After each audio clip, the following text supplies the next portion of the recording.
Good evening to you. Thank you so much for joining us and choosing Mwangaza TV. This is Mwangaza Prime and my name is Esther Oithera and my sign language interpreter is Naomi Mathu. Let us have the highlights.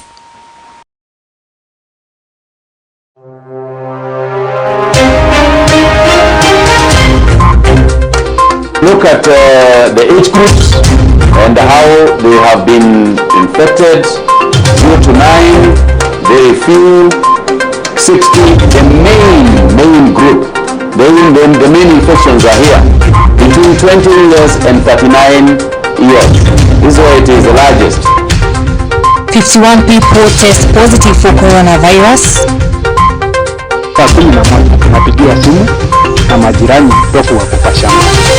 Na wakiwa kwa shamba wanaharibu mimea. Dakika kidogo unakuta ndofu wameenda zaidi ya kilomita 3. The 3 jumbos terrorizing Kitengela residents captured by KWS. Na watu wengi sana wanalala njaa na pia hata watoto kama unapata hawana wazazi lakini Mungu ndio mzazi wao. Kwa hivyo ningeomba tu wewe ambaye uko hapo, uko na kitu kukula na jirani hana chakula, tafadhali uweze kumkumbuka na Mungu atakubariki sana. In Mwangaza Media Fraternity in conjunction with Jesus Winner Ministry donates food to Sidon Children's Home. Welcome back to today's bulletin. And Kenya's coronavirus record has increased to 963 after 51 people tested positive in the last 24 hours. During today's press briefing, Health CS Mutahi Kagwe confirmed the number of recoveries has risen to 358 after 22 patients were discharged from hospitals. The minister said Mombasa has the highest rate of COVID-19 death records, 27, followed by Nairobi with 20, while Siaya, Bomet and Kiambu have 1 death each. As you can see, the figures in the country are continuing to go up. And that's the important thing, because it might not be increasing at a very fast rate, but nonetheless, it is going right up. Then if you look at the age groups and how they have been infected, 0 to 9, very few. 60, the main group. The main infections are here. Between 20 years and 39 years.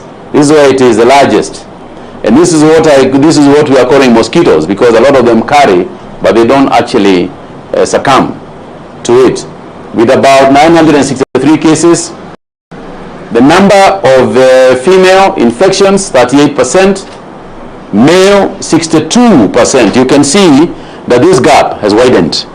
As cases have increased, the gap has widened, and perhaps the doctors will tell us why this is the case, why we have got almost, nearly heading almost to double the figures. Now, I want you to look at this map very carefully to note that the importation of cases from the neighboring countries. Look at that. That is Wajir. Wajir now has got 14 cases around here, and out of those 14, 12 actually are from neighboring Somalia. Around about here, as you know now, today we have got some more cases, and then largely you come to this border, particularly in the southern border. This is Isibania. You can see we have got 10 cases, and these are the cases we are talking about that have come from the neighboring countries. Namanga, the same thing. You go to Lunga, again, we have infections here. But the most important thing is not even these levels.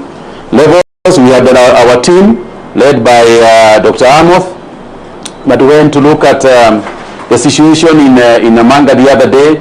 We have a team that went to all these border points from the Ministry of Health just to see the measures that can be taken. And what we are doing here is that we have increased the Nyumba Kumi activities in all these bordering counties. And Cabinet Secretary for Ministry of East African Community and Regional Development, Adan Mohamed, has said that Kenya's relationship with East African countries is not strained and also confirmed business will continue as usual. He went ahead to say that the video doing rounds on social media about the border situation is not confirmed.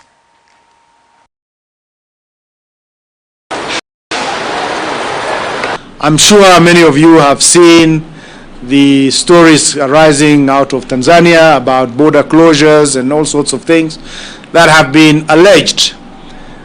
The border, for the purpose of movements of cargo, has not been closed, and we are, including up to today, up to this afternoon before I came here, cargo trucks are moving into Tanzania from Kenya and from Tanzania into Kenya.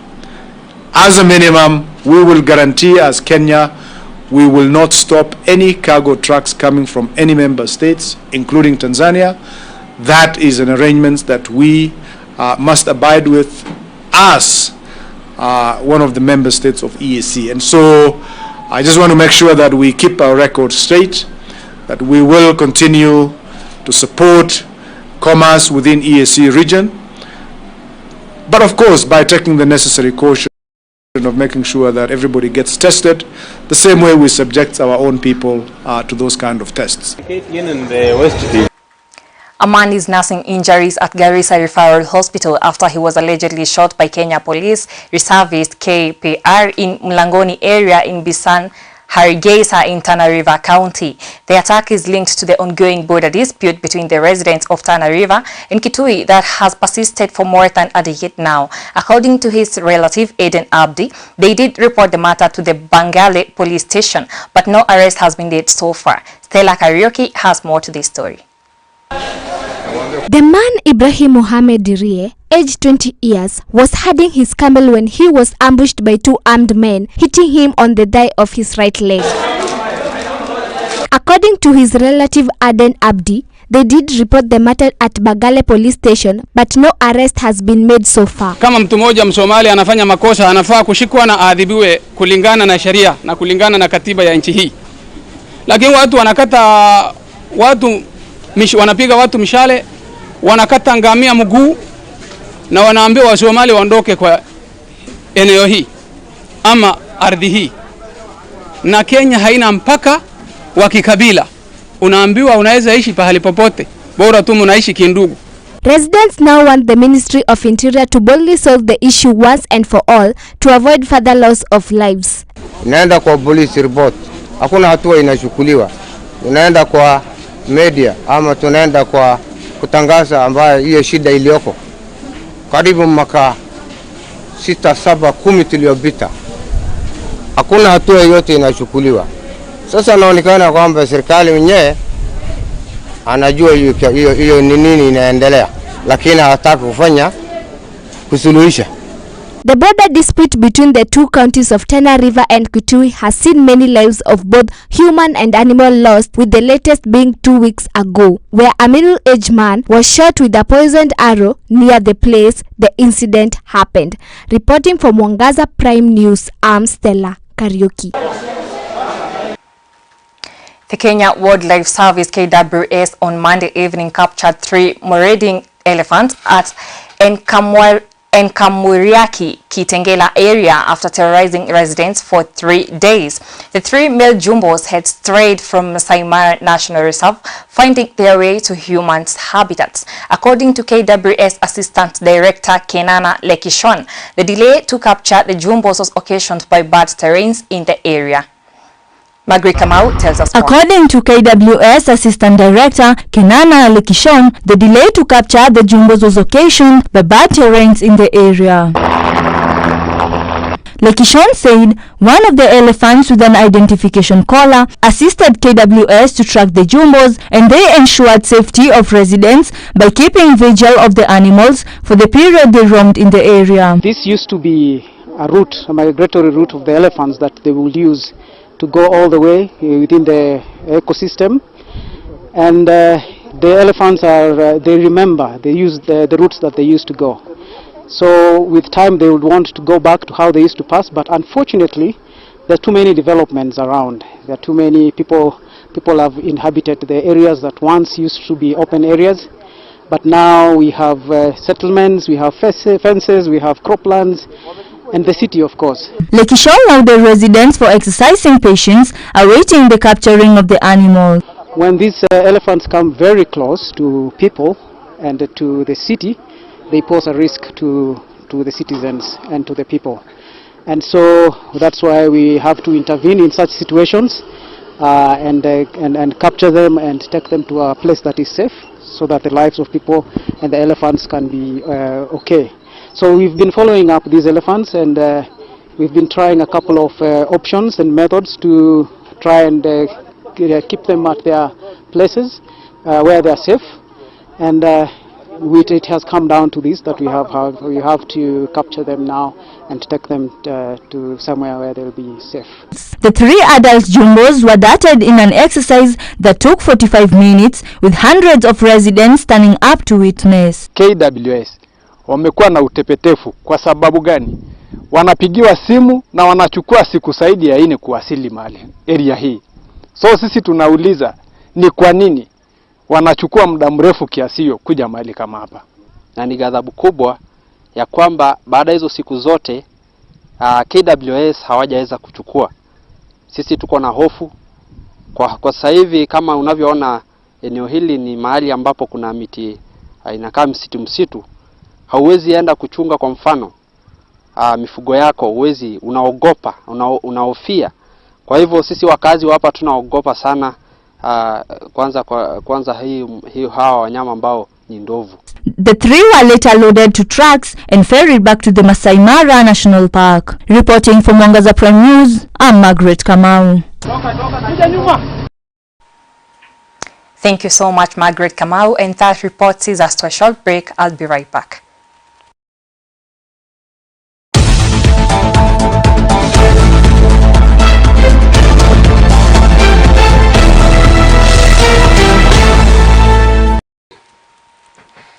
Welcome back to Mwangaza Prime, and moving forward is that destruction of property valued at millions of shillings has been reported at 2 schools in Molo, Nakuru County. This follows rains that pounded the area, coupled with strong winds that blew off the tops of Mianzini Primary School and its sister institution Mianzini Secondary, as Leonida Njoki reports. Cecilia Juguna, the deputy head teacher at Mianzini Primary School, explained that the heavy rain hit the area for at least an hour on Monday evening. Juguna said she received information about the destruction of the school at around 5 p.m. and on arrival, she found roofs of 4 classes and staff room had been destroyed. Tuliweza kupatwa na mvua ikakuja na upepo mkali, na huu upepo ukaweza kupitia hapa shuleni, ukaweza kung'oa paa ya madarasa 4 na mabati yote imeharibika, bao zimevunjika. Similar destruction was reported by James Wainaina, the chairman board of management at Mianzini Secondary School, where the administration block and a bookstore were destroyed.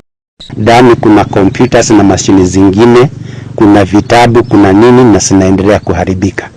Pia hapa katika hii secondary yetu ya Mianzini Secondary tumepakana na Mianzini Primary School, naye pia wamepigwa pigo kama lile, lakini yao ni kubwa zaidi kuliko yetu, kwa sababu saa hizi madarasa imetoka mabati, mbao zimefujika. Wainaina noted that it was by luck the schools had been closed, as this would have been a disaster if the learners were still in session. Area Chief John Derito confirmed the incident.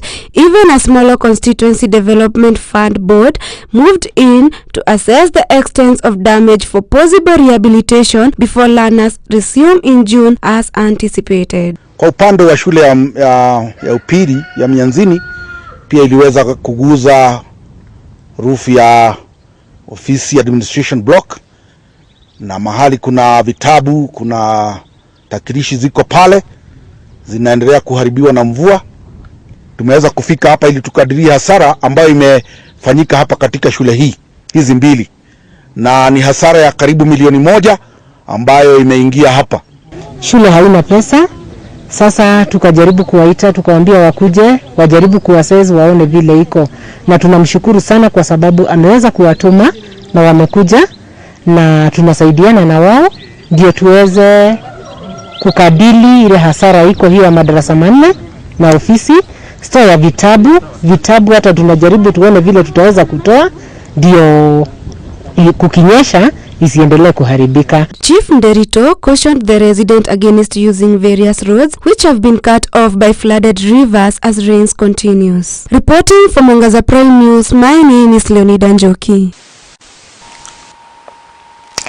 Police have denied reports by Lamu Senator ANWAR LAIKIPIA that his father was shot in Laikipia for not wearing a face mask. Laikipia County Commander Maxwell Nyaema said that the senator was giving misleading information to the media, noting that his father, David Kiwaka, confronted police who were out to arrest an assault suspect and even stabbed one of the officers with a Masai sword. Mzee mmoja akachomoka na njora ya Kimasai ambaye huyo mzee tuko na jina lake anaitwa David akachomoka na njora. Wale polisi walikuwa wako na yule suspect, akaenda karibu wakati polisi wanajaribu kumwambia asonge mbele, akaaliwafu tu kwa polisi, wakajaribu kupiga risasi juu. Hapo walipiga risasi mbili. Akaenda tu polisi, akatunga polisi yetu moja na hiyo njora kwa mkono, ambaye vile tunavyoongea sasa huyo askari yako admitted katika level 5 na Nyuki. Baadaye na huyo mzee ndio sasa alipokataa kabisa kufuata askari mwingine hapo ndio askari wakampiga risasi mguu, akaenda hospitali akatibiwa na akawa discharged. Na wakamuuliza, na ningependa kunukuu maswali haya mawili: mzee, mbona hujavaa barakoa, hujavaa mask kwa nini? Mzee akawajibu, akamwambia mimi mask nao na iko hapa kwa hii bag. Akasema, mzee unajibu kwa ukaidi. Akasema, ukaidi vipi na mask niko nao hapa? Mara hapo katika kuvutana, maskari walikuwa 5. Wakaanza kutumia nguvu, wakaanza kutumia kifua, wakampiga na huku nyuma ya bunduki. Na kuona mzee hali imezidi unga kusaidia maisha yake, ikabidi atorokee maisha yake. Ndo hapo ofisa mmoja akampiga risasi sehemu ya mguu wa kulia katikati. Mwangaza TV, in association with Mwangaza Waneno FM and Jesus Winner Ministry, today visited Sidon Children's Home, where they donated foodstuffs to support the kids in this difficult time of COVID-19. Pastor Raphael Mweti of JWM asked Kenyans to share what they have with one another as our country goes through this touching time. Kumau Awaithera has details on this report. As Kenyans continue being urged to extend a hand to the less fortunate in the country, Mwangaza Media Group, in conjunction with Jesus Winner Ministries, today visited Sidon Children's Home.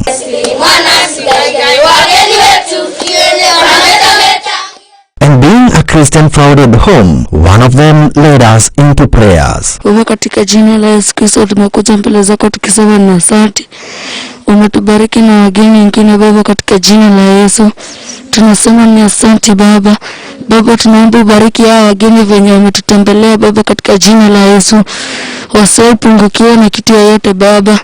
Atubariki Mwangaza TV Baba, katika jina la Yesu.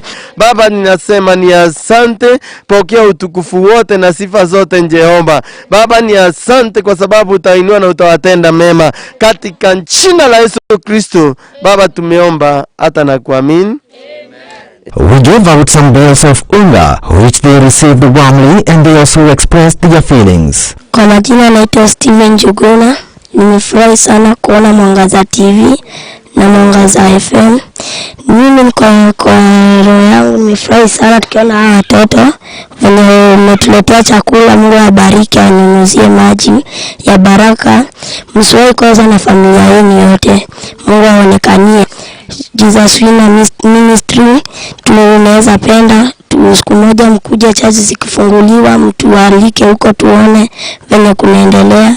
Pia si tujue Mwangaza TV vizuri, tuone live pastor, tukiwa na watoto, tutafurahi sana. Asanteni kwa chakula, Mungu awabariki. Asante sana Mwangaza TV kwa kututembelea. Tunawarudishia shukrani kwa sababu ya kutuletea chakula. Tunawarudishia shukrani Jesus Winner Ministry. Muendelee hivyo kusaidia wale watoto wengine na Mungu atawabariki. With some expressing their yearning to get a television set in order to watch Mwangaza TV. Kwa majina yetu Susan Jerry, nimetoka Sidon Children's Home. Ninataka kurudisha shukrani kwa Mwangaza TV. Asante sana kutukumbuka na chakula, na Mungu awabariki na muongezewa. Na hizi chakula pale zimetoka zaidi 100 kwa 100. Na Mwangaza TV, tafadhali tuhitaji TV tuonange kwa news. The founders of the home expressed their gratitude as a result of being remembered at these tough times. Majina naitwa Margaret kutoka hapa Sidon. Langu ni kuwashukuru vile mmetutembelea leo na mmetufikiria sana. Mungu awabariki tena na tena, na tunataka huo mwangaza wenu utuangazie hapa Sidon na iendelee hivyo hivyo. Mungu awabariki sana, na sisi wana Sidon tumewapa baraka zake Mwenyezi Mungu, watu wa Mwangaza. Mungu awabariki sana. Asanteni sana Jesus Winner Ministry na pia Mwangaza FM. Tunashukuru sana vile mmeweza kututembelea. Saa hii ni mara ya pili, kwa kweli mmeweza kubeba huu mzigo. Jina langu naitwa Mam Jane from Sidon Children's Home hapa Zimmerman. Karibuni sana hapa tena na tena. Tunaweza kuwashukuru sana kwa ajili ya kushikilia hii jamii ya Sidon Children's Home. Mungu akiwabariki tena na tena. Muweze kuangalia hawa watoto, muweze kuwaletea pia hata mavazi, wanahitaji mavazi. Tunahitaji ka TV ndio tuwe tunawaona vizuri. Mwangaza wenu pia ukaweza kuangaa vizuri. Pia huwa nasikiliza 89.3 Mwangaza FM. Mbarikiwe sana sana sana. Nampenda Bwana Yesu, nampenda. Amen. Watoto waokoka kwa jina lake, na huyu Yesu asifiwe. Tumefurahia sana vile umetupokea huku, na tumefurahia sana kwa sababu tumekuta mko katika hali nzuri, tumekuta mko na afya njema, na kutoka sasa tutakuwa tunashirikiana pamoja. Kwa hivyo pia mimi ningeweza kushukuru Mwangaza TV na Mwangaza wa Neno FM, na niseme sasa kutoka hapa tutaendanisha pamoja. Si ni kweli? Mbarikiwe sana na Mungu anawapenda. And a Jesus Winner Pastor Representative Reverend Raphael Miti summarized the event. Mpenzi mtazamaji wa Mwangaza na mpenzi msikilizaji wa Mwangaza Radio, siku ya leo ni siku njema. Tunashukuru Mungu sana kwa sababu ni siku ambayo tuliauka vizuri kwa ushirika wa kanisa la Jesus Winner Ministry pamoja na Mwangaza Media Group. Siku ya leo tumeweza kutembelea Sidon Children's Home na tumekuta watoto wenye furaha kama vile umeona. Tumecheza nao pamoja, tumeimba nao pamoja, tumefurahia nao pamoja. Kwa chakula ambao tumewaletea hapa imetoka kwa msaada wa kanisa la Jesus Winner Ministry pamoja na Mwangaza Media Group, na wamefurahia sana. Ningependa kutoa wito wakati kama huu ambao kuna shinda, kwa sababu wakati huu wa corona kuna watu wengi sana wako na shinda, kuna watu wengi sana wanalala njaa, na pia hata watoto kama unapata hawana wazazi, lakini Mungu ndio mzazi wao. Kwa hivyo ningeomba tu wewe ambaye uko hapo, uko na kitu ya kukula na jirani hana chakula, tafadhali uweze kumkumbuka na Mungu atakubariki sana. Tumeshukuru sana, Mungu abariki sana na watende mema. Kwa niaba ya Mwangaza Media Group, kwa niaba ya kanisa la Jesus Winner Ministry, kwa niaba ya askofu wetu Bishop Ndimoi na wachungaji wengine wote, ningependa kusema asante sana. Mungu awabariki sana na watende mema katika jina la Yesu. Reporting from Mwangaza TV, I'm Kamau Waithera. Thank you so much, Kamau Waithera, for such a comprehensive report. That brings us to the end of Mwangaza Prime Bulletin for tonight. My name is Esther Waithera and my sign language interpreter is Naomi Mathu. We wish you a good night.